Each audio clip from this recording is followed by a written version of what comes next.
Siamo in compagnia del professor Bernardo della Bernardina. Le epilessie, a che punto siamo? Siamo sicuramente molto meglio di anche solo 10-15 anni fa. Sul piano della diagnosi sono migliorate molto tutte le possibilità.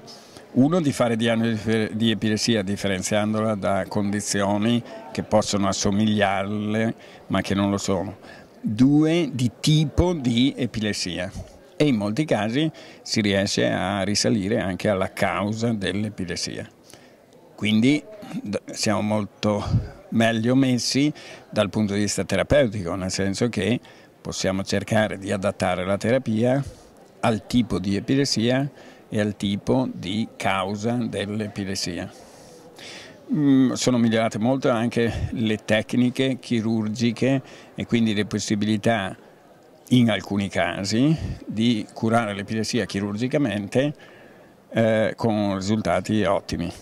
Purtroppo siamo poco migliorati nell'ambito della disponibilità di medicine che abbiano un effetto molto più risolutore e non solo tamponante le crisi.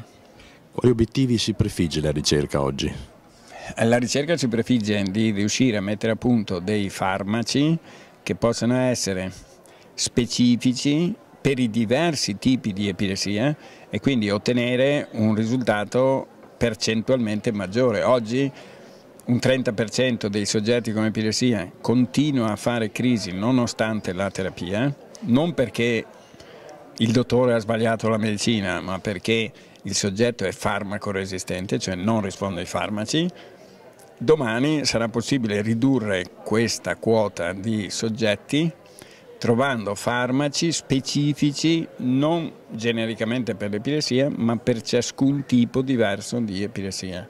Si può lanciare un messaggio di speranza per le famiglie che all'interno hanno persone che soffrono di questa malattia?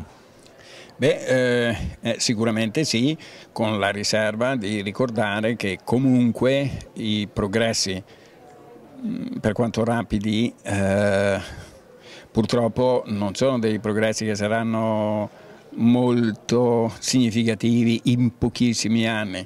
Quindi naturalmente nei prossimi 20-30 anni le cose andranno sicuramente meglio, però è difficile pensare che tra poco tempo possano esserci dei farmaci molto diversi da quelli che ci sono oggi a disposizione.